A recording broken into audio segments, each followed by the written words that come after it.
Correct. All right. Welcome back to Two Homers and a Realist. It's the bye week. We are going to win this week, guys. No doubt about it. And actually, we'll talk about what it takes to win a bye week in real terms. I'm Steve. Lucas. Jay. Connor he has been kidnapped. He is south of the border. We don't know where. And keep in mind, when we say south of the border, we mean south of the Red River, because everything past the Red River is Mexico. Yep. It's all the same to us. We don't care. They actually won. They did. They beat the crap out of Texas in the Alamo. Remember where they got their asses kicked. So, of course, we did too in San Antonio. Last time we were there. Gosh, he's down there. He's doing some deep recon, getting some info on some recruiting insights that we'll maybe be able to elaborate on in a few weeks. We don't know. We'll see. But everybody that he gets as a potential recruit will have to be cleared through Dr. Kiehn, because Dr. Kihn's our sponsor for the midweek pod. Dr. Kiehn, board certified surgeon specializing in orthopedic sports medicine for over 20 years. Dr. Kiehn has been serving the greater Oklahoma City metro area along with Western Oklahoma. Not only does this include surgical skills and primarily the knees and shoulders, he is a constant figure on football sidelines throughout Oklahoma high schools and colleges. Dr. Kihn's deep commitment to sports and devotion to his patients proves that he is the man to see, even though he's an Oklahoma State fan. Thank you, Dr. Kiehn. Oklahoma State plays this week. We'll talk about that and some other things maybe later when Connor joins us. We may have, I don't know, a little preview. Our guest picker, the listener, may have some action going in the Oklahoma State West Virginia game. We'll see what side he takes. But let's turn our focus to OU in a bye week. What do you guys think about this? What should the Sooners be working on right now? I mean, obviously, you got to work on Michael Hawkins' playbook. I don't think we were holding stuff back after probably going into the Tulane game. We probably opened it up as much as we could. Obviously, that was Jackson Arnold. And then going into Tennessee, you're still trying to work with him, see when he likes the best, what feels most comfortable. After all the turnovers, though, you make the switch to Hawkins, and then he looks pretty good at Auburn. He only threw 15 passes. He made the most of his runs. Quick decision-making was nice, and no turnovers. So now you get the bye week where you can really work with him individually and say, hey, how do you feel about when we roll you out this way? Or, what are you seeing when this guy's on a drag route and this guy goes deep? Are you looking at the shorter level first? You look at the deeper level first. Here's what you need to be focusing on. And maybe that's what you spend this whole week with him. And obviously next week going to Texas on game planning for that. And then obviously just getting healthy. Yeah, I think for the Auburn game, we actually probably made the playbook smaller for him. We definitely took some RPOs out. I don't think we put anything in specifically for him per se, other than maybe some designed quarterback draws. Yeah, or even whatever. that might have just been take half of this play out, don't check down, look and run. The Jalen Hurts, as you pointed out. Right. But moving forward, like as you mentioned, we should definitely be able to tailor the game plan around his strengths and what he's seeing and not seeing currently, being such a young quarterback. And the victory takes a little bit of heat off of Seth Luttrell and Joe John, but it can come right back on just as fast and even harder if the Texas game plan just looks too simplistic, nothing creative. Players aren't doing what they're supposed to do, and I don't know. I'm still not sold. Well, I don't think the anyone quarterback can be change sold on has anything. helped, right? But it's the offense is still a problem. No, this bought them some time, and it may buy them enough time and reprieve that they can prove themselves. But it's only time that they have to prove themselves.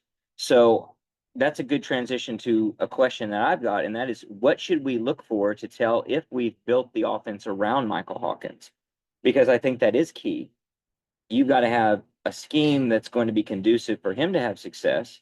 You've got to have plays that are creative enough that Texas will have to make adjustments and think about them. It can't be run left, run right, draw here, draw there. It's got to be more complex than that. But at the same time, you also want something you can build on, something that you can say, all right, I can see where you go from this to the next level. And even if we come up short against Texas, a game we're supposed to come up short in, if you see progress, if you see production, that's something to give you some hope for. So what do you guys think we need to be looking for to know that they've actually re-engineered things for Michael Hawkins? I don't know how much we'll actually be able to tell what it was put in for him, other than designed rollouts and stuff like that, like the intricacies. I don't know if we'll be able to see it. I think a good play action bootleg, you know, Mhm. play action to the left and he blind rolls out to his right and then looks downfield for receivers or just takes off running. I mean, Jackson Arnold's a mobile quarterback, but that's not really the kind of play calls you're going to make for him. But Michael Hawkins is the kind of guy that you would do that with. Right, You know, some Kyler Murray type stuff. right. I don't think he's as fast as Kyler Murray. That's saying something. Yeah, I mean, the bar in that one's pretty high. But Like if, Usain Bolt and me. if you can look not at some close. of those playbooks and add, you know, 5 or 6 plays that we would have run just during the Kyler season that we really didn't with Baker or Hurts Right, or Rattler or Caleb, if you can take some of the Lincoln Riley offense that was dedicated to just Kyler and throw some of those plays in for Hawkins, I think that's a recipe for success. yeah. I mean, you look at a naked bootleg, either if it's a designed run all the way, or more importantly, if it's a designed run pass option, and he has a guy to look for. Because if he got a spy on you, which you probably will, then you just got to basically say, does that spy sink and take the tight end or whoever it is that's over there, or do they commit to me and I just dump it off for the easy gain? And can he execute that?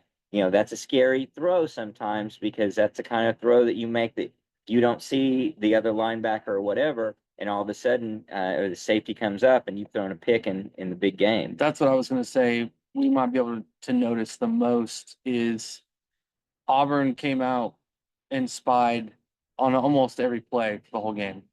And I don't think that we really put anything in our game plan for that, because that leaves the defense with one, Mismatch. sometimes two less defenders Right. on the field if they're, because there were times they had 2 guys watching him to take off, Yeah, left and right. especially after the initial run, right? Right. And we didn't really attack behind it. Mhm. Other than the What- Hester throw, really. Yeah. I just mean directly behind the spots, Right. right? Because Gotcha. if they've got to come up, we've got to get Just people behind deep them. over the Yeah. middle. And so we didn't really attack that much, Yeah. which is something surely we're going to look into now, because he's going to get spied the rest of his career, to be honest with you. Right. So To the extent they can. yeah, He also needs to learn how to slide. Yes. You can't continue on the goal line to be helicoptering all over the Well, place. we had to have that one. you can on a goal line. I mean, you There's a can't couple of times on he dropped his 4th shoulder. 4th downs or, you know, goal to go or 2-point conversion. Yeah, just take your But yardage in the middle of the field. on Take your these naked yardage. bootlegs, like we're talking, if he does fake the handoff, roll around, and he can get 5 or 6 yards and slide Right. Kyler style, or, you know, try to run somebody over. He's not running anybody Yep. over. So Well- he needs to take what he can get and Yep. then preserve his health. I talked about that before. Like, just do that, and it's so productive as well as demoralizing to the defense, because they have no chance to even get a touch on you. And if they do, it's a penalty. Just get your yardage and go down, get up for the next play, and it can open a lot of things up. The other things I would like to see would be rolling out, especially rolling right with a run pass option, even if it's a designed pass, and only if it's not there, you go ahead and tuck it and run. And even if you just get 3 or 4 yards, that's fine. We don't care. The other thing would be a lot more pistol formation. I think he looks very comfortable in the pistol. I'm surprised we didn't run more pistol at Auburn. So that I mean, would be something. If he I'd look averages for. 4 yards a carry Oh. as a quarterback, you'd take that all day long against a team like Texas. Absolutely. Well, Yeah. I think Kansas State used to run some of the best screenplays where they use the quarterbacks running a threat to get the screen open Right. back over here. Like if you can roll him out to the right Right. and it looks like this is a quarterback keeper all the way, and you've sneaked people back across the field, Yeah. those could be huge plays, because Especially the with his arm. defense is they're gonna move as fast as they can to that side if they think he's Absolutely. taking off. So it's kind of the opposite of, or not the opposite, but it's leveraging the same thing that works in a reverse, but it's not a pure reversal except for the fact that the ball goes over there. So you pull that defense so much, they have to commit so much because of your threat, And then it opens something up that should be, if you did it right and you're looking at the right things, a very easy pass to make, safe pass to make. And depending on which receiver you're hitting, that could be As lethal. long as you're not throwing it behind Yeah. or skipping it to him. Yeah. But don't do that. Like Yeah. Jackson did Don't do against that. Tennessee. Don't do any of that. Yeah. I still have to find the play to show you guys, and I think I brought it up 1 or 2 pods ago, but there was a play where it looked like they were kind of doing that. The quarterback ran off to the right, and he had 2 or 3 blockers with him, and they set up screen on the other This side. is not OU. This is No, this is somebody else. Kansas State. They Oh. set up screen on the other side of the field, and the quarterback pump faked it to Mm. the screen, And then just and kept then just running. kept it over here with 3 blockers. And everybody froze. It was Oh, one of the most great. favorite plays I've ever seen in my life. That's awesome. Because as soon as you've got one look, you're like, Yeah. oh, he's running, he's got blockers, and then you're like, oh no, he's throwing it backside to a running back screen, so everyone halts, completely changes direction. He's like, nope, and just kept it. It was absolutely beautiful. That would be I've got to find it because it's literally find it my and send it to favorite play Seth, I've ever because seen. that stuff works. You do that works. And it's not a complete trick play. It's not something that requires a lot of intricacy. It's not something that all these moving parts have to come together. Unlike it's like any other play. It's not one of these where, okay, if this works, it's great, but we got to have 5 guys who sell out the right position. You got to really sell this fake and all that. It's more straightforward than that. And then just leveraging his speed. The line does have to block on it. The line has to block. Has to The hold the line has to blocks. block. And the receivers have to block. Whoever's out there, including tight Which ends. it doesn't seem like we have much. That does we seem don't to have be we don't a have much shortcoming. body size in the Mhm. receiver position, with Anderson being out, Gibson being out. Even Farouk's not big, but he's a good blocker. Yeah. And no anticipation he's back for the Texans. No. No chance. No, I do think that's why Jacoby might be in the game Mhm. plan for Texas. Size. Just for block. Well, hopefully he's not playing for Texas. Hopefully he goes ahead the and game plays. against Texas. So yeah, that's a good point. If you can get him in there just to get some size in that position. So, one thing that I think is notable, Michael Hawkins got better in the game against Auburn. I think he got composed. The adjustments that we made seemed to have worked. So everything kind of worked together, but he seemed to get better, in my opinion. And that's also a testament to the coaching staff for bringing him along slowly in a game and getting him some confidence in what he needed to do. But I was very impressed by him keeping composure, doing what he needed to do. If you look at the one that's the pinwheel into the whatever you want to call it, into the end zone, he moves forward and realizes it's not there and pulls back out and then rolls out to the right to do that. So he had to improvise at the time, didn't lose his composure, even when he, on the 2-point conversion, did miss the early opportunity. He still made the pass, which you see so many players not realize. Now, obviously, you don't want to throw a pick that goes for 2, but go ahead and get the ball out of your hands. Don't take a sack if you can get the ball away. And he does. He gets the ball away, and tight end, I think it was Sharp, gets his hand on it. He's diving out there for it. So it seems he knows what is going on in terms of the down and distance, the position in the game, what you need to do, the sense of urgency. I was very impressed by all of that, especially for a guy who's got his first start on the road in a hostile He environment. still needs to find more checkdowns.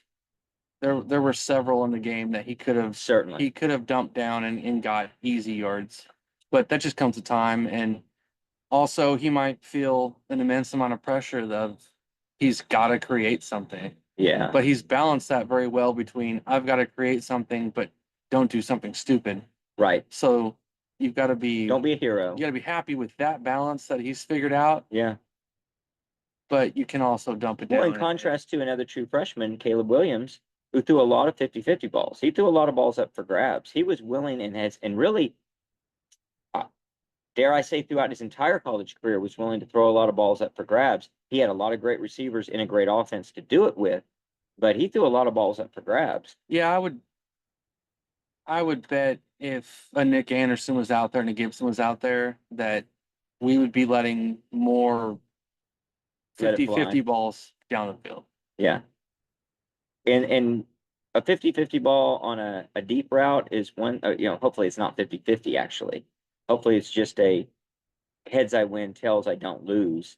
The real 50-50 is something where a guy has to, on a crossing pattern or something, and he has to just make a football play to beat the defender to make sure he gets the ball. One of those where either guy could actually catch the ball. It's about the receiver being better and getting it. I don't want to see those throws right now. I Well, don't no, mind seeing a guy on a I streak think route. I think what I meant by 50-50 ball is you've got a 6'4" guy and a Exactly. 6'6" guy. Exactly. I'm with you. You're gonna Yeah. catch it or no one's gonna catch it. Exactly. Yeah. Type Yeah. of deal. Yeah. So that's probably true. I don't know. It'll be really interesting to see how they're able to incorporate and work with something we've been harping on, what they have. You go to battle with the army you've got, not the army you want.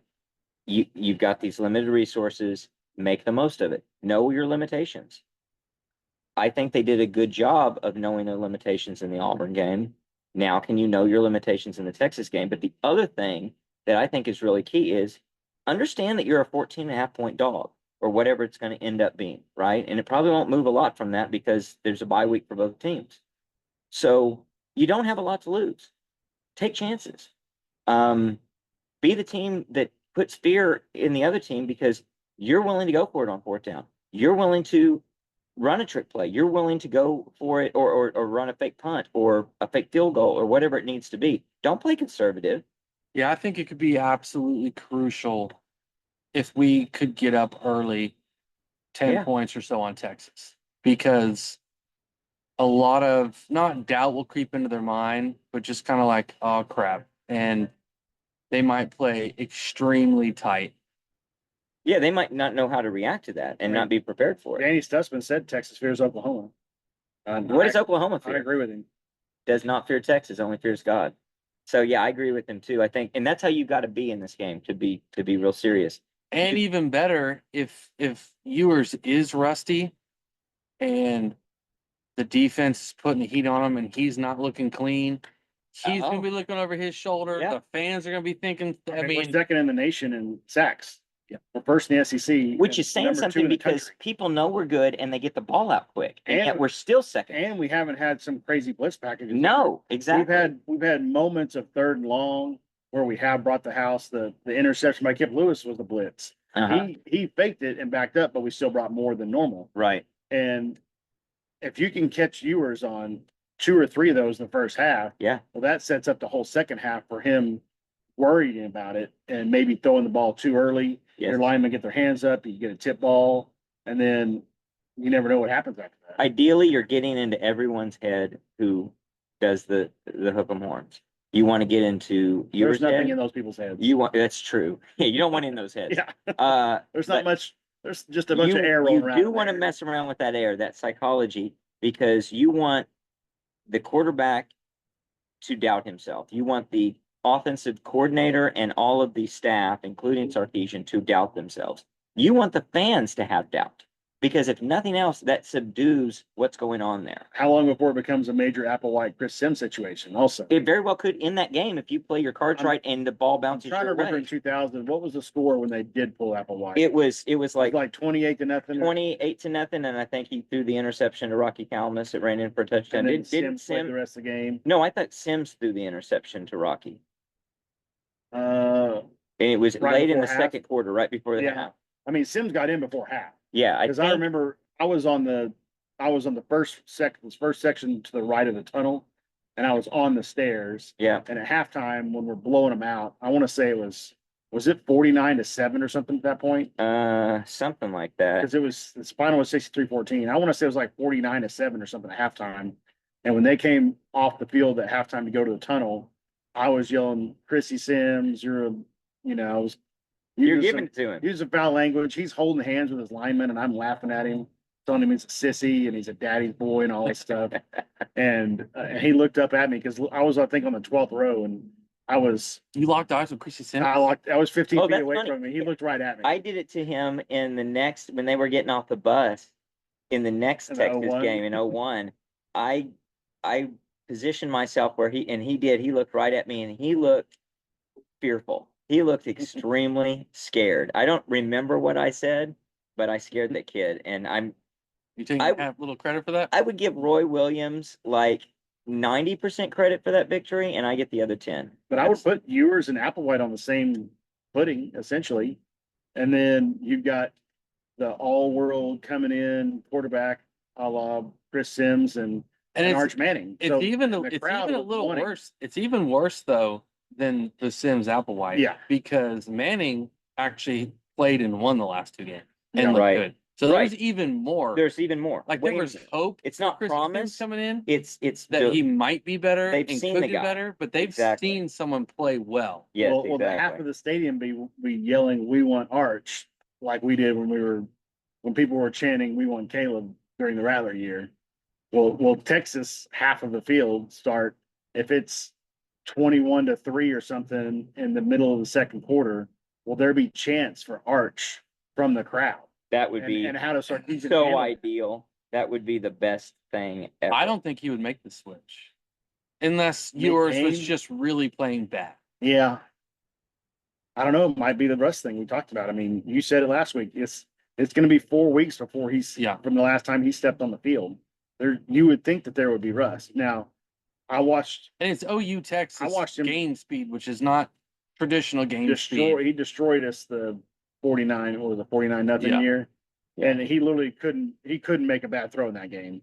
And yeah, our offense was putrid. We had a tight end playing quarterback and doing a great job of running essentially Wildcat, but our defense was still not there because that was Brent's first year. Yeah. He came in with the wrench players that Well, most of them didn't know what they were doing. And you feel really free and relaxed when you're not concerned with the other team scoring.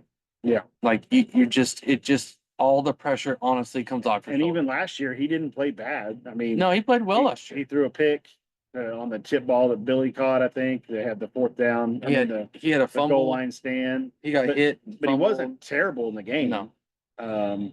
So, I mean, I don't doubt that Ewers can come in and play a good game. But if things start off awry for him, maybe he has one pick or a sack fumble or something, maybe the cat calls come for Arch and then who knows what happens.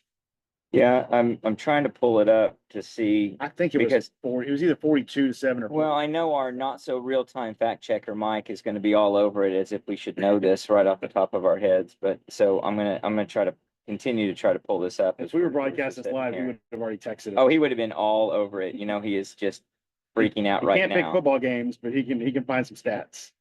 He sent his record. It was really good, just not in the Yeah, one just that was on the 1-2 line. last week. Well, I've got a hot take for you guys as we're thinking about this as I try to pull this up. Here's my hot take.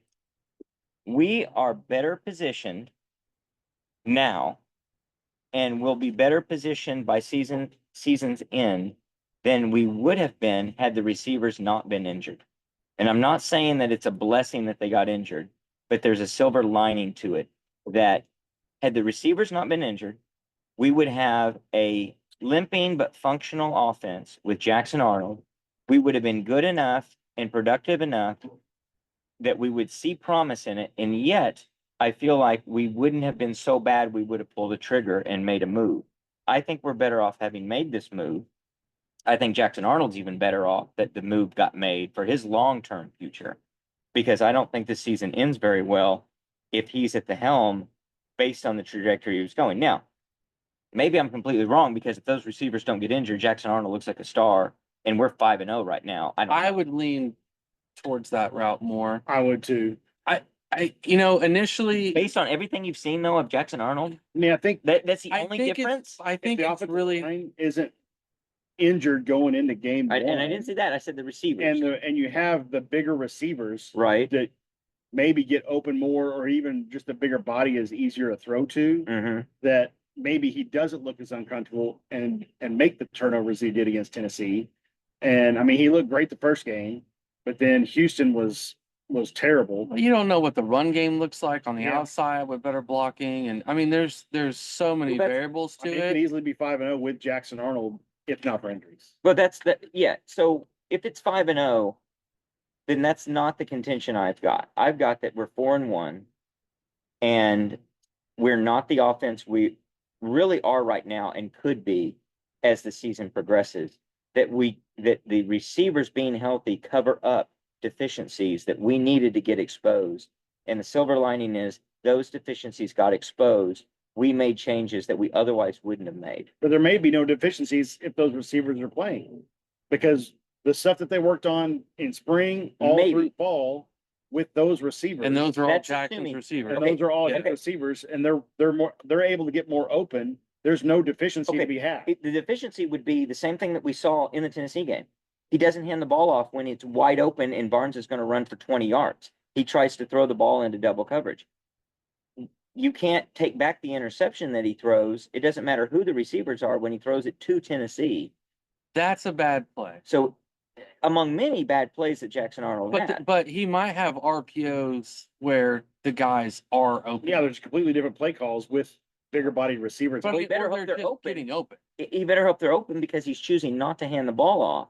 Those mistakes he made in handing the ball off were game after game after game, and he made the wrong decision both directions. Yeah, but I Handing the wonder. ball off when he shouldn't have. But you wonder if you Keeping have the ball when he shouldn't. you wonder if when you're running an RPO, are you subconsciously, look, I know that this guy's, I'm supposed to throw it to this guy, but I'm not really sure he's going to be open. Uh-huh. So I'm going to just kind of hand this off because I'm not positive that Petaway is going to get off his press coverage over there or Right. vice versa. And if that's somebody else over there, if that's Nick or if that's Andrell or you've got Gibson one-on-one and there's no safety over the top, maybe it's just like, that's where I'm going with the I ball. mean, Farouk has been a safety blanket for the last couple quarterbacks out. I mean, Drake really was last year, but Right. I mean, Gabriel used Farouk quite a bit. Well, in the short amount of time Farouk played this year, which was a very short amount of Right. time, Jackson hit him on a beautiful pass play, a deep crosser. Yeah. Yeah, that's why it's a hot take. We can't run the counterfactual. And I am not committed to this, but I think there's a chance that this did flesh out something that we needed to have fleshed out. We saw deficiencies with Arnold regardless of everything else. I am absolutely of the mind that those other things could contribute to the degree that they make a good quarterback look bad. In fact, I said as much in many different guises talking about how one area being good makes other areas good. Therefore, one area being bad prevents other areas from being good. Do you find it strange that you remember in the spring game, he hit Burks on two super Yes. deep balls. Yes, yes. And that hasn't even Mm-mm. it's just not even been attempted to Burks to stretch the field. And I don't really know. And the only one What that- that I can think of for sure that was missed was the Tennessee game ball that was a passing to the other. Well, there's two. Both of them were interceptions. One of them was Burks cutting deep and when he should have cut underneath Right. the safety. And the other is when it's the same play or it's very close and he chooses to throw the other to the other area of the field and it's an easy pick for I Tennessee. mean, in the Tulsa game, he had the deep ball to Nick Anderson, It was perfect. Which was It perfect. couldn't have been any better. Mhm. In the Arizona game, he hit Thompson on a deep ball. He hit Farouk. I think the one where Farouk fumbled was a deep ball, wasn't it? Yeah. I think that was a deep ball. that on our was- end Maybe a zone. 25-yard touchdown. Yeah, it wasn't that. Yeah. I thought Yeah. it was Not like 35, 40 or something. No. Okay. But I mean, we've seen him be good on deep balls Yeah. and going into this year, and then it just didn't get used at all. But I also don't think Thompson's size, he has speed, but I don't think his size is a benefit at all with, throwing deep. And then Farouk going out super early. You didn't have Anthony, who was our best receiver last year until he got hurt. Right. And then Nick Anderson not playing at all with Jackson. What he played 3 plays in the Tennessee game or whatever. I mean, that throw that Jackson Arnold had where he's rolling to his left and threw it, and Nick Anderson made that just beautiful toe dragging catch. I forgot about that. Yeah. I mean, Arnold threw for 400 yards against Arizona. against that's the best defense that he's played outside of Tennessee in his short amount of time. Right. And he torched them. Yeah. Now he made mistakes too. He had a solid drive against BYU when he came in for. I mean, when he's had his Gabriel. receivers, he's been able to throw the ball. So I think I One think it's a thing hot that's- take. It's a hot Yeah, take. that's what you call It's it. a hot take. No, I do agree with you to a degree of where we are getting an unusual amount of players playing time, which depending on what players come back next year, if Nick decides to stay, if Angel decides to keep playing football, if I'm not sure what Farouk can do, if he can come back another year, if he gets a medical injury or something. But now you're talking about a really, really, really, really deep receiving core next Absolutely. year. Because you've got freshmen and redshirt freshmen getting a ton of snaps, more than they ever could have imagined Mhm. when they signed here. I've got a source telling me that Anderson's gone. Gone? He's gone. Like NFL gone or somewhere else NFL gone? gone. Man, I think that's his a bad measurables, his measurables He will was get like him the there. number 4 receiver in the country coming into the season, as far as like Kuiper's rankings and all that. Really? And yeah, he had an injury, but it's not an ACL. No. It's nothing major long I don't term with a know. bunch of recovery. I'm just I've talked to somebody Yeah. that told me that that's what they've been told. Well, and I hope he's they're- getting they good would- They would advice know. because that's the kind of decision that you see time and again from a guy who is banking on potential that hasn't been realized, and the pros look at everybody else that's in that field and say, "I'm sorry, son, you're not coming yet. You're not coming yet. You're not coming yet." And he goes deep in the 6th round, and right there, you don't get a very good shot at making a team. It's an uphill battle He's there. been a You don't test have off the the If he doesn't play another down for us this year, and he fully recovers from his injury and training and goes to the combine and does all that, he's not slipping past the 3rd round. I don't think. I'll take an over on that. I'll say if he doesn't play any more this year and goes pro, I will take the over that he goes 4 through 7. 4 through 7. Okay, I get. Yeah. I think that's a very uphill battle. There's I'd a much lot of rather have guys him out back, there. believe me. No, I would too, obviously. And I want what's best for him. If he can go in the 2nd round and he can rest and get healthy, by all means do it. I just am looking at it saying I think there's a lot of risk in that I don't think pans out when you look at all the other receivers that there are out there, and they're going to have a much deeper body of work. And what he's going to be relying on is how he looks in gym shorts running through drills. That doesn't bode very well. So on the injury report today, Venables basically said in a roundabout way, Burks and Tatum are probably, maybe. So however you want to read into that. If Burks doesn't play versus Texas, how detrimental is that? In the Texas game, Yes. I think it's huge. I think it's pretty. For a win. Well, for us to yeah, win. I mean, I think just like we're getting at with all the other stuff. I mean, we're a totally different team if we don't have injuries, I think. And that's me having a homer take on our coaching staff, I guess, and Jackson Arnold. I'm saying that Jackson Arnold's a lot better in that take, and the coaches are a lot better than what they've seemed to be if we just don't have the injuries. Burks To is a that threat extent, that Texas will have to we're prepare for. and yes, and we're down to obviously the lower end of your talent on receivers, experienced talent especially. So if you don't have Burks in that game, that's a And if you're already having to commit extra guys to watching big spying difficulty. Hawkins, Yeah, then that seems like You could slip Burks behind it does seem like that would be the perfect way to slip Burks behind the defense. well, he's going to make a catch on a 50-50 ball or anything else you throw up in a way that a true freshman's just not going to have the strength or the knowledge to do. Yeah. So that'd be, I don't know if Well, it's- and he's lightning quick, but built like a running back. I Right. mean, he's a great player. it's not critical, but it's real important to help our chances to win. Same that with Burks Tatum. is playing in that game, and Tatum too. Absolutely. Tatum sees the field differently than the other backs we have. I think you're right. And let's talk about that a little bit more, previewing that game some. But before we do that, I did remember, or I did look up and learn. I was right. It was Chris Sims threw the interception to Rocky Calmus, and the score at half was 42-7, if I saw that correctly. That sounds Yeah, correct. 42-7. They got kind of a mercy score there right at the end. It's kind of cool. I pulled this up to see on the I'm looking at the play-by-play and I see Seth rush for 9 yards, and yeah, that's pretty cool. So, and what was Seth Luttrell? Fullback. He was a fullback, wasn't What's he? that? Well, it's a position we used to have, Lucas, I and remember it, we haven't had the last 3 years. you're right. But when we did before that for like the last 20, it was Yeah. like really productive, very, very powerful and good. I mean, we can name Uh-huh. 5 guys that Yeah. start at that position. Not only can you That name were all conference. Now, I realize that And- not everybody in the Big 12 had no, fullbacks, and but here's the thing that's really interesting have- about that goes unappreciated. And I've been back and forth on the fullback issue, but if you look back at those guys, they were critical to our success. They were really good. They were all Big 12, blah, blah, blah.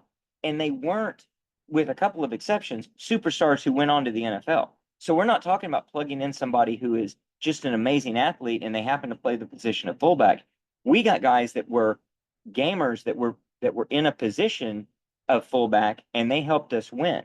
So we're not saying put a superstar. Yeah, you can take a superstar and put them anywhere on the field and they're going to produce. We're saying you could take a guy who's just a productive player in the position of fullback and it can open up your offense in ways that you're not exploiting and getting to do when you don't have that I position. mean, the only filled guy at that all. played in the NFL really at fullback that I can think of wasn't that productive. He wasn't a productive runner at all at OU, Right. and that's Ripkowski. Rudkowski, yeah. He played at Green Bay because they have Yeah, and he caught the ball fullback well. offense. But yeah, But, but I mean, Flowers, Flowers, Millard, Millard, yeah, Millard, Jay Reynolds, yeah, Reynolds, yeah. who else? I think Matt Clapp had a cup of coffee. I mean, But not a stellar No, career, no, right? no, You I know? just mean, made like 2 years. Yeah. It wasn't like who was the old guy from Nebraska that played forever for the 49ers, you know? That was the Yeah. kind of guy that was just it was a running back in you know, and back in the day, you would probably plug a Derrick Henry or somebody in at fullback because of the size. I guess Marcus Dupree was back in that day and we ran him at an eye back. But you would just put gigantic guys back in that fullback position. It doesn't have to be that. You just need somebody productive. You need somebody that can catch the ball, make blocks. Yeah, and we're not Um, running wishbone. No, exactly. This is a position that you can. I mean, Lincoln's later years, they were the halfbacks. You know, they used them or H backs.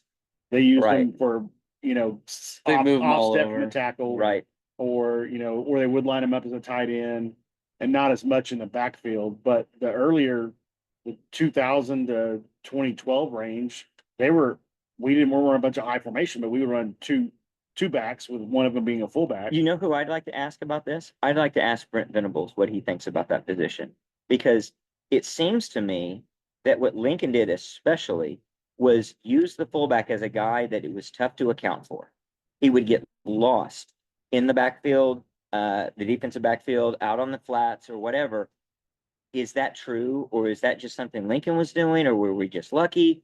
Ask Brent to say, is it tough to account for a fullback who can slip behind you and do these things? And if so, you might want to go into that offensive room and talk about the idea that maybe we run this Or if just you have blocking on trouble. just an extra blocker. Just on an the extra edge. blocker. Yeah. When Who's your also a offensive threat. line's not getting it done, and we don't have a good blocking tight end on campus that I've seen. So at that point, you can't recruit a fullback in the middle of this year, but that should be a focus moving on. Is you need to bring in a fullback once every 2 years that can actually play. He doesn't have to go out and catch 25 passes a season, Right. but if he's making good blocks and he catches 5 balls a season, that's a quality position that you should be using a scholarship on. Well, and think about this. So who is that guy prototypically? He's not your number top 10 running back in the country. He's a guy who is a productive running back. He's probably oversized, maybe not tremendously oversized. He's a guy probably who's a 3-star. He's got a lot of heart and a lot to prove. Step slow. He's like a step slow. He's like all the ingredients of a guy who can actually add a lot to your game, and you're not spending a lot of resources to go get him. And you're not worried, oh crap, if I go sign him, my number one running back's going to decide not to come. Well, No, they're that's about not to going to bump it. happen. They're about to bump it to 105 scholarships anyways. Yeah. So That opens up a if lot. you get one or two that you don't ever end up using, Yeah. oh well. And then when you look at a lot of these high-powered offenses, they're not going after fullbacks.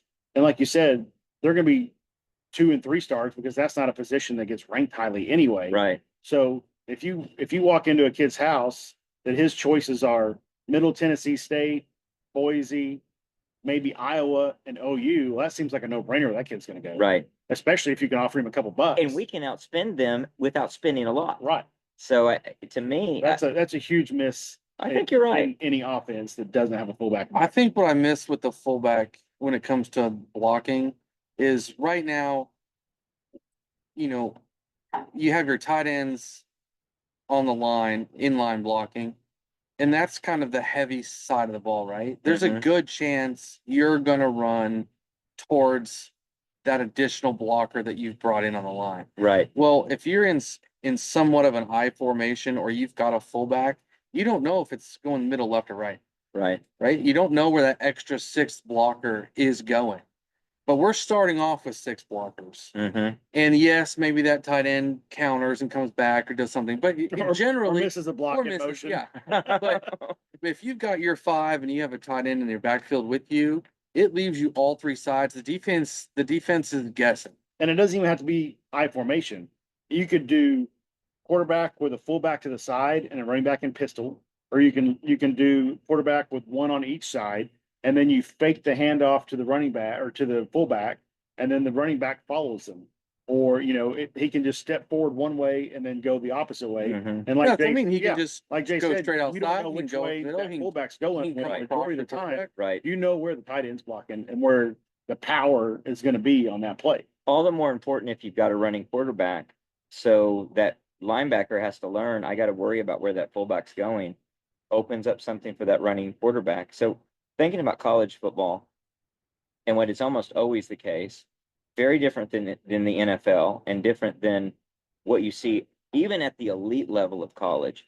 So I get the idea that you want to have, and if you can have 4 amazing receivers, 3 on one side, 1 on the other, 2 and 2, and you got all these looks. The truth of the matter is, even at a top program, you don't get the time to do the proper check down that you need, and 2, have the quarterback with the wits to actually do that many check downs. So you will pretend that you've got all these options when in truth you really don't. Rather than have that receiver out there, have a fullback that presents a different option for you that definitely is going to pull the defense somewhere, versus the idea, the theory that, oh, I've got all these guys going out, so I look here, then I look there, and I look. No, you look that many times, even if it's the right progression, you're not going to have that much time because your half second between those looks is too long. If you've got an NFL, if you've got a Heisman Trophy caliber senior quarterback, yeah, he probably can look quick enough and think through that many checkdowns. If you got an NFL line and you've got an NFL offense, yeah, you probably can look through that many checkdowns. But in college, you don't have those luxuries. So you really have 1-2 looks, and then you better just make it happen. I think with the fullback, that's a better option than another receiver at the margin, or at least maybe 2/3 of the time, because that 4th receiver is a zero. The best they can do is block downfield, and they're not thinking to block yet because they don't know that you're running for your life. With a running back, the dump off is there a lot easier. You're not running a receiver at a dump off route. You're running him deep or crossing or something else. And obviously, with any type of a handoff you could do, or just to move a linebacker out of position so you can run, you got to adapt the game for what you actually can do in a real game situation, not for what looks good on paper, and think, all right, here's your first look, here's your second look, here's your third look, because you got to say, by the way, you don't have a third look. You're actually in the grasp of somebody at that point. So I think all of that leans towards fullback. Well, I saw the clip of the Auburn quarterback on a podcast or some type of show, and they were asking him about the play where he threw the interception. And he goes on this long rant, like a minute, talking about all the stuff that he had to look for going into that play. And he said if they ran that play again, probably 10 times out of 10, he would have done the same thing, even knowing what happened. Yeah, obviously, except for he wouldn't throw it. Right. But yes, he's defending what he did. The pre-snap read was right. And he said, "Oh, you essentially nailed it," because they disguised Kip Lewis backing up in the coverage, which, if you listen to Kip Lewis on the video that he did, he essentially said that the guard just shoved him back so far that he had lost his ability to rush the quarterback and just dropped into coverage. and was off balance. And I mean, he barely kept his footing, one, and then he tipped the ball to himself and caught it, two, and then just took off running as fast as he could, going the other way as he gets run down by number 8, who looks like Usain Bolt out there. Yeah, I wanna see the, Actually, almost a roughing the way he tackles him into Yeah. the end I zone. want to see the GPS in that kid because he was flawed. He Boy, was- he was like 6'5" or 6'6", and every stride he took was like 4 yards. It looked like. yeah, if you look how rough he tackles him, it's almost questionable how hard that is. I mean, he tried to. It wouldn't be a horse collar because he didn't drag him down. but yeah, he got his arms around the back of his helmet and slung him down. that's interesting on a lot of levels. One, it kind of supports what I'm saying about what you About can what look quarterbacks down. have to do so What the quick. quarterback has, yeah, and you got to limit their options, or otherwise you're in trouble. The other is have guys who are gamers. It's obviously great if they're athletes, that's almost essential. But a guy who doesn't just quit on that was my assignment. He pushed me out of my assignment. Now I don't know what to do. He's thinking, well, I'm back here. Now I'm going to do this other thing. I'm still on the playing field, and my coach expects me to play football. So I'm going to figure out a way to play football. On offense, if a guy misses a block, go find someone else to hit. Make sure you hit them. It's hilarious when you see a guy clearly miss a block and then he just kind of stops. Like, well, I messed it up. Yeah. The whistle didn't blow. We're still playing football, and you don't know what happened. That guy might have missed the tackle, and that next block is the key. That all of it's very interesting. I don't know. As I look forward to this, I would love to see what they're thinking about in practice. I think it's a luxury that we have 2 weeks. I want to hope it's a luxury we have 2 weeks. The scary thing might be they think they can do too much in 2 weeks, and they try to do too much, and we come into a game overly sophisticated, and Michael Hawkins is a deer in headlights, because it's one thing to practice and have it all down. It's another to be when the lights come on and you're ready to go, and it's OU Texas, and it's his first OU Texas of any caliber, right? He's never been on the field on the sidelines in an OU Texas. That could be really scary. It also could be good. I don't know. Sam Ehlinger probably was better in one of his early ones than he was in his late ones, because you got to hear the footsteps when you're down. So it was his last one. He went 1-4 where he did, and and it's so his birthday today. happy birthday, Sam Sammy. Ehlinger. So We was it appreciate you. the Rattler year when Rattler hit Stoops and then we intercept the ball? That was Sam's last, right? The quadruple overtime game. That would have to That be, sounds right. because Yeah, because he beat Kyler, and then Because Kyler Caleb was beat the next him. one. Yeah, and Caleb was the next one. So you got to think that, I don't know, there's an experience factor that helps, but there's also, oh my God, I'm going to lose to Oklahoma again. This is our last chance. We've got to score on this drive. That's tough. That's really tough. Whereas if you're a true freshman, I don't know. What you don't know might help you. Might certainly help you. Well, anything else to cover before we dial Connor in? Because we need to get Connor in on this and get to some predictions that we're going to make. Anything else to cover? What do you guys' closing thoughts of what we'll be thinking about as we lead into the midweek next week? Beat Texas. Beat All there is Texas. to it. Absolutely. 2 words. That's Beat Texas. beat Texas. It's all about beating Texas. I think that's what Barry Switzer said, is everything we do in this program, everything we do at this university has one goal in mind. How does it help us beat Texas? I think that's absolutely key. Well, we're gonna pause here, and we're gonna get Connor on the line so we can make some predictions, and we'll be back in just a second. All right, so Connor has joined us. Connor, all the way down deep in the heart of Mexico, somewhere in an undisclosed location. I don't know, if we need proof of life or what we need exactly to make sure this is authentically him. It could be. You He guys looks are like getting an AI. you're I don't getting know. a better version of me. Yeah, The that looks version like that's an not AI. there. I don't. Yeah, for sure. We already talked about that at dinner. Blink twice if you need help. Yeah, give us the signals. Well, we hope that you're doing a great recruiting visit down there and rounding up some south of the border talent for us. We're They gonna need it. they just busted a hotel down the street from where I'm staying in El Paso with like 20 Venezuelan illegals that took over a hotel. So Wow, things are real. Yeah. it's really I going mean, on maybe there's down some there. Jacob Gutierrez to be found down Yeah. there. Yeah, you never know. That's true. Get some I'll guys keep with my heart. eye out. I like it. That's really good. Well, thanks for jumping on this call.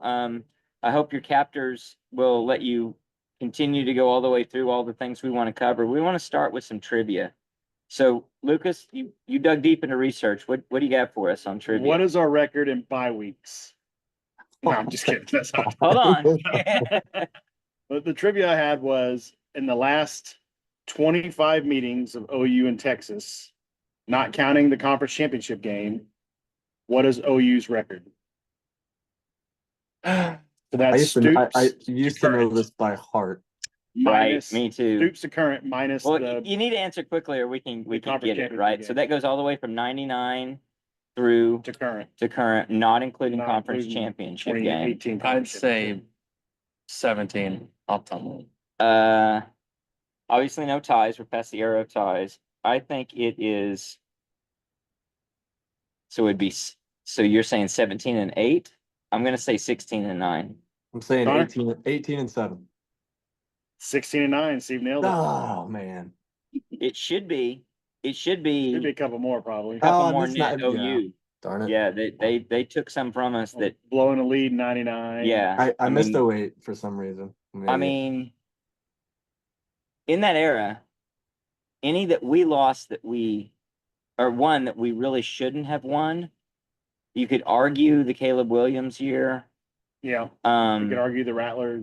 you could quadruple argue overtime. that, but I mean, we were close and competitive in those. Yeah. It wasn't a I mean, team a that we were coin flip. clearly better. I mean, you look back at that Last year's Swoops coin flip. and I mean, looking the back- other ones, we've lost some that we should not have lost. Well, before the game has started, there were several we should, like last year, we were 12-point down. right. mean- Okay. So count that one. Pace McCoy year. Yeah. Should not have lost that Oh, one. that was Right. brutal. Shouldn't have Right. We were lost. better. Yeah, shouldn't have lost Carol 08. Swoops or Honestly. whatever that Tyrone guy's name Swoop. was. Yeah. That was a joke. We were Obviously, 12-point should have dogs lost- last year. That's crazy. Yeah. Man. That's a good trivia question. I was gonna try to save it for next week, but I was nominated for this week, so Wow. that's what you get. Yeah, That's what my you bad. get. I'll come up with a good one next week. All right. We're counting on you. So 16 and 9, I think it's safe to say that that's pretty close. Although obviously the edge goes to OU. That's a pretty Yeah. big edge. I mean, that's 2/3 of the But coming in game. the For SEC, a everybody's talking toss-up- about Texas. Yeah, Yeah. toss-up rivalry. That's a Is pretty mean, it, good it's- record. is it 8-2 in the last 10? Uh, something like that. I know that you have to go back 90 years for Texas to have a winning record.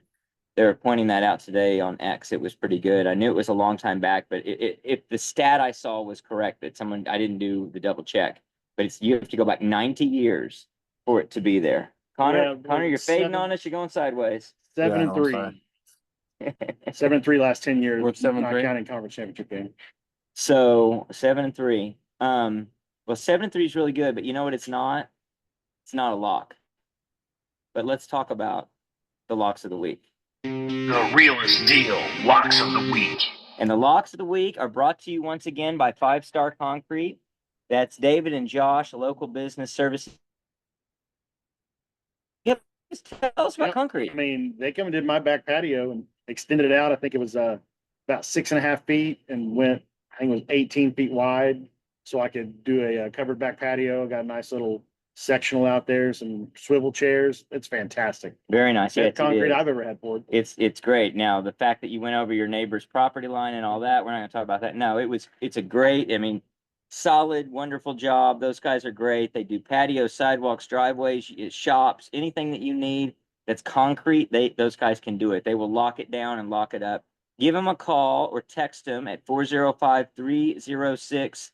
405-306-3014 or look them up on Facebook, 5 Star Concrete. So thanks to Josh and the crew over there at 5 Star.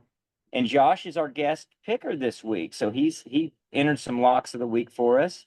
We'll do a rundown of ours, but first let's talk about our record. One of us continues to get the brag. Drum roll. Yeah, let's just lead off with that. Jay, yet again, 3-0. Just this guy can't be beat. I'm on a heater. Wow. Killing Vegas. Killing the game. Killing the Vegas. game. He got a cease and desist. They said they don't want your business anymore, and you got to go in with the disguise, the Groucho Marx mustache and Yep. glasses. So put me 13-2. Yeah. You are something like that. I didn't record the individuals, but it's Yeah. something like that. Yeah. Pretty stellar. Don't ask Um, questions you know the answer to, Jay. I thought this was a That's math right. podcast. Yeah. Yeah. Lucas was 2-0-1. He had a push last week. Connor was 2-1, and I yet again for like the fourth straight week, 1-2. 1-2. Unbelievable. bad. As a group, we're 34-25-1, 58%. Our listeners are 8-7, 53%. So we're Mike brought beating the the average listeners. He down. brought the average down. Yes, he did. Let's see if Josh can bring it back up. See what he can do. In fact, let's start with Josh. So the Josh, 5-star locks coming in. He's going to start with the Oklahoma State Cowboys, giving 2.5 to West Virginia. Kind of been a needed bounce back game for the Cowboys. We'll see if they can do it. He's got Texas A&M giving 2.5 to Missouri.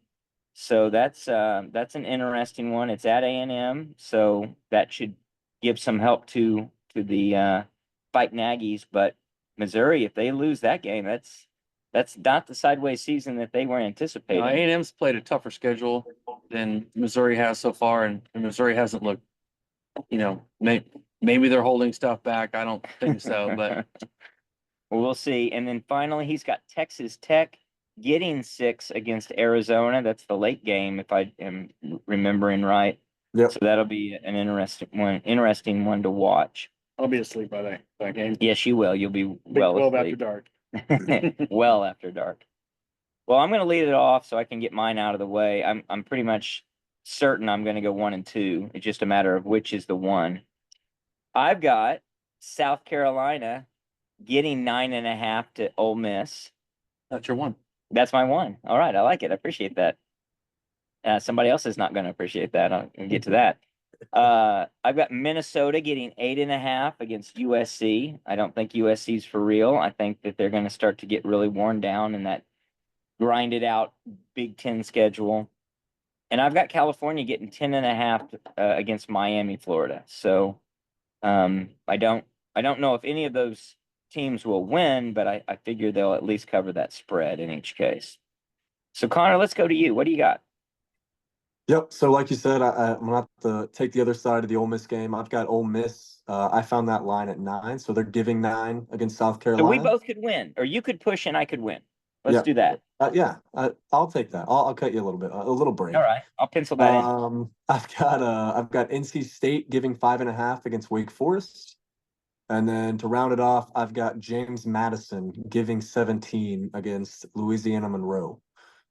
James Madison has scored, I think, a combined like 120 plus points the last 2 games, something along those lines. Counting on them to do the same. So we'll see if we can ride that old James Madison train that Lucas started last year. All right. Lucas, what do you got? I have UNLV minus 6.5 against Syracuse. The new backup quarterback came in after the other kid left and decided he can just throw it all over the place. I think they scored in the 50s, if I'm not mistaken, last week. There's a bunch. I've got Pitt minus 2.5 against North Carolina. I think Mac Brown is well on his way out. They've had Next co-commissioner they've had a down year. college football. And then Louisville minus 6.5 against SMU.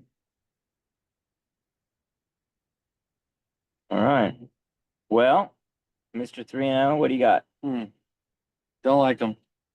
He never does. I saw this right off the get-go. Texted you a couple days ago if I could lock it in. The He did line it. didn't really move, He did it. but I'm taking Clemson minus 14.5 against Florida State. Now, I don't think DJ is going to play, and I'm a little concerned he's not going to play. I would actually feel better if he was, because I can see this being a backup quarterback coming in and Clemson. They got no tape on the guy. Well, just Clemson dialing it down some and not worrying too much about a Right. backup, and they score late or something. What about revenge factor for DJ? Back to Clemson. That was like decades ago. It's transferred 13 times since then. Steve, I'm going to go on the other side of one of yours. I'm taking USC minus 8 at Minnesota. Nice. Well, we can do the same thing. You can push and I can win. Okay. Minnesota's just been average this year, and I think even though USC had a comeback to do it against Wisconsin, I actually think that's a decent win for USC. So, and then I'm going to go with Indiana minus 13.5 at Northwestern. if you can call it at Northwestern, because they're playing at like a high school field on the water. Why are they So I doing don't that? think the home field advantage is anything for It Northwestern. wouldn't be there regardless, Yeah, right? I mean, And Indiana's been a surprise 5-0 football team, scoring a lot of points. And Northwestern is busy writing their papers. Thesis So and journalism. Nerds. Whatever they cover. nerds. Well, okay. So, those are some good locks. I'm sorry you're going to get a push, and Connor's going to get a push because I think this is where I come back. The comeback begins. We do have a prop bet of the week. Connor, did you get that information? I did, yes. All right, all right. So let me read it off and see if we can be clear about this. So it's an over/under like always.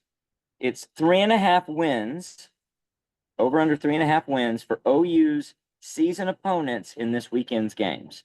So teams that OU plays this year that are playing this weekend, how many of those teams will get a win? Now we have to exclude the Ole Miss South Carolina game because they play each other and we play them. So that one's out. It's not an automatic win. It's just not part of the calculation.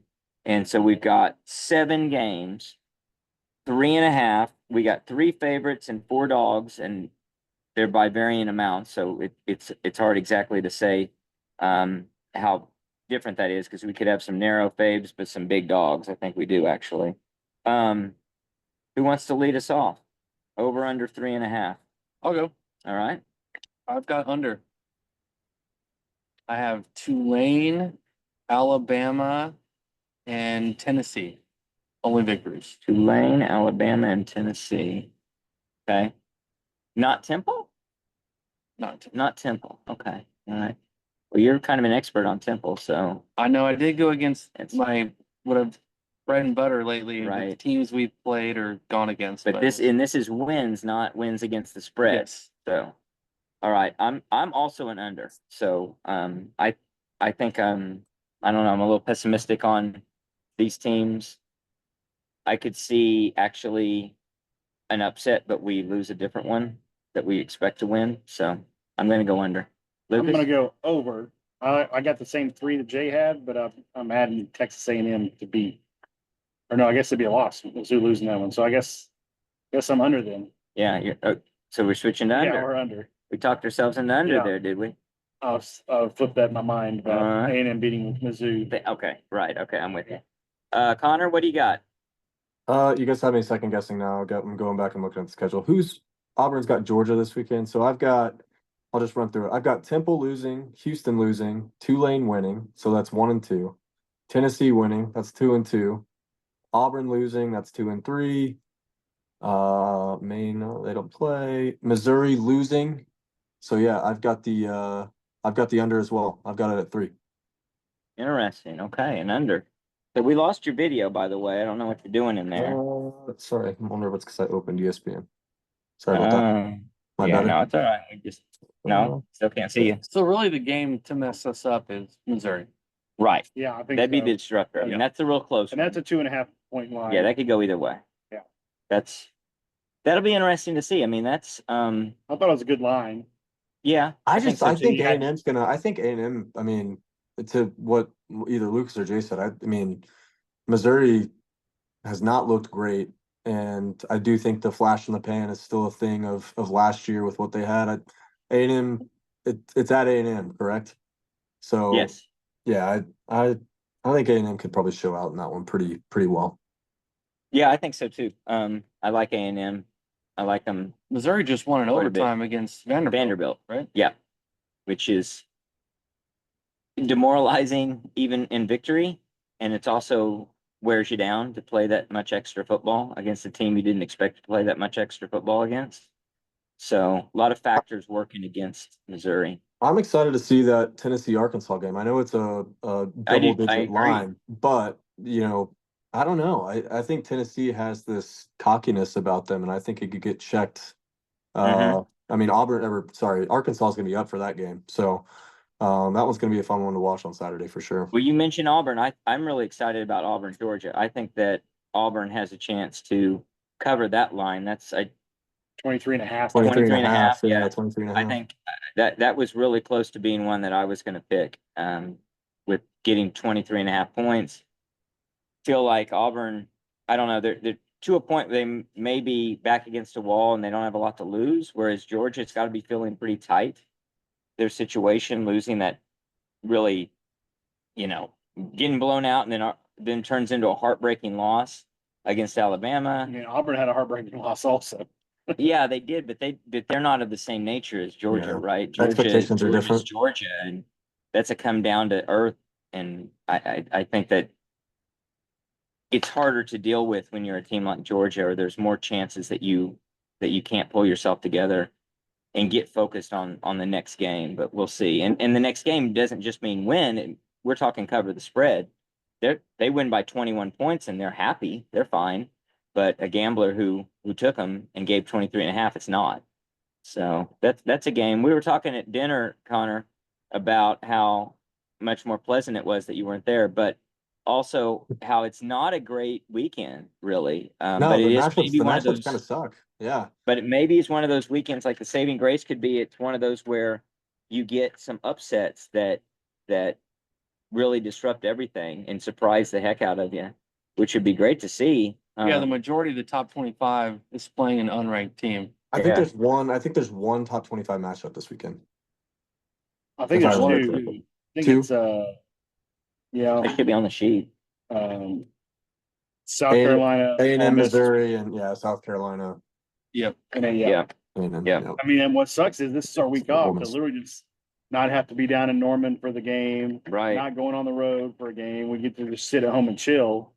And this is our lineup that we get to watch is maybe like 5 Yeah. decent games for the whole day. But Yeah, sometimes we're it's, last year we have Notre Dame, USC, Washington, Oregon. Like it was a Right. stacked lineup that Saturday. It was crazy. So sometimes this is the exact type of weekend where you don't play and you move up like 5 spots in the polls. Right. Because that many Right. teams Yeah. just had off weeks and they won't move and us up. lose games So they you don't have to shouldn't. worry about that.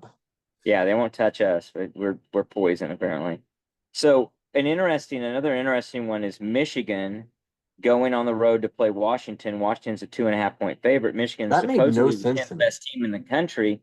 Washington's not a top 25 team, and yet Washington's favorite. I find it, I don't know if I like the line or not, but I don't think very highly of Michigan, flat out. No. So I could see them struggling. At the same time, the little I've seen of Washington leaves a lot to be desired. So I don't know what we're Yeah, I was really trying to seeing. figure out what Vegas was doing there. Yeah, I Were don't they Has trying to know. bait Michigan you? Michigan played a road game this year? I don't know if they have. I don't think so. That sounds right. See if we can pull it up. I couldn't tell if Vegas put that number out there because it was such a stark difference of a top 10 team going against a team with 2 losses and then being an underdog would make you want to pick Michigan, or if they were trying to scare you into picking Washington, but Vegas actually knows that Michigan's going to win this game Right. fairly. Yeah, I don't know. So they have been at home. Yes. That's crazy. 5 straight home games. 5 straight home games to open the season. None of That's those wild. were None of them were neutral sites or none of them were something. neutral site. Yeah. They have 3 more home games to go. So 8 home games this year. Which I guess this would be an 8 home game year for us, potentially, if Texas wasn't where it Right, is. Yeah. 8 But home still. games. That's nuts. Still. Yeah, I don't know. That maybe that's part of what they're looking at for sure. Is it just part of the rescheduling with the Big Ten with USC and those guys coming in? Maybe I don't know. That's strange. Yeah, possibly, and maybe They giving had a 4 little. non-cons Yeah, all at home yeah, because they hosted Texas. Yeah. So next year they have to go to Texas. Or no, next year They're here next year. They're in we Norman. got Michigan next yeah. year. We got next year. They're coming here. Yeah, we have the same ridiculous schedule Did we have Michigan already now, go to and Texas? we add Michigan. I That don't may not be know. much of an ad. I don't That know may if be Michigan and a Texas will perfect game. reciprocate that. I don't know. I don't know when the Man, it's game gotta in be- Austin will be. Yeah, I mean, Right. I think so. But we have Michigan this year or next year and the year after. Right. So Yeah. Yeah, it's weird. That's really strange. I don't know. Well, It'll be good to get a breather. I need a break. it is It's a good been- breather. Yeah. It's been really tiring. Defense needs a breather. Defense needs a breather. Offense needs a breather. Offense needs to work, obviously, like we were talking about before. They need to work in Michael Hawkins into the offense. We need to be seeing some things that give us some hope that we're building for a future in this season with him as the starting quarterback and an offense designed around him. You know, what does he feel most comfortable with? Yeah, What looks does he like? all of those things are so vital. But it's a get healthy period for sure. Even if, I mean, I don't know. We got Burks, we've got Tatum, I don't know who else. Everett, maybe.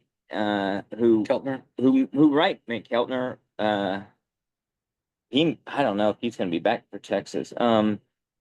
But with Everett, you might be strategically looking for a medical red shirt or just a red shirt there, right? That's what I was thinking. Yeah. Yeah. It's hard to say. You just pick out your I know games. the 5 that we've had for the last 2 games with Hickman and Taylor still being beat up. You can tell they're still a little Yeah. injured. Yeah. So it's a get healthy for people But that are. those 5 were the 5 in those positions throughout fall camp that they were wanting to roll with. Mm-hmm. So hopefully the communication's the best. Sexton wasn't gonna be left tackle. No, because I got him a guard. yeah, because Tarquin was That's like all actually he can do. performed better than they had thought. Mhm. And so he was holding his own at left tackle. So then we could throw Sexton Sexton doesn't guard. look great at guard. I mean, yeah, he's maybe a little tall, stands up a little bit why too don't move him much. to right tackle and plug in a left guard. Put Everett at left guard and move Sexton to right. Well, tackle. Tarquin's played Not an right awful tackle. idea. Sexton played right tackle last year. Yeah, Yeah. because I don't think Jake Taylor is doing what he needs to do to Jake continue Taylor's to not it win. right now for sure. The kid is getting pushed around way too easily. Way pushed around. Yeah. That. Well, I mean, I guess he's got a knee thing and like a rib thing. Hmm. So I don't know. Well, and you can get better and you can get healed up, but he's not doing it right now. Well, this is definitely a time where we've got to get healthy and get schematically where we want to be. This is a chance to catch Texas somewhat off guard potentially. There's a lot of potential positives here, but it's a turning point in the season for sure. Well, we're going to be back. Obviously, we won't have any post game this weekend because there's nothing to post game, but we'll be back for the next midweek, which is the prelude to the Texas game, the peak of the OU season. Always, that's what we the beginning of everything that we play for is really beating Texas. It starts and ends with beating Texas. So that's going to be a real big week. We're going to be talking about going down to the game and all of that. Have a lot to cover there. Until then, Boomer. Sooner. Sooner.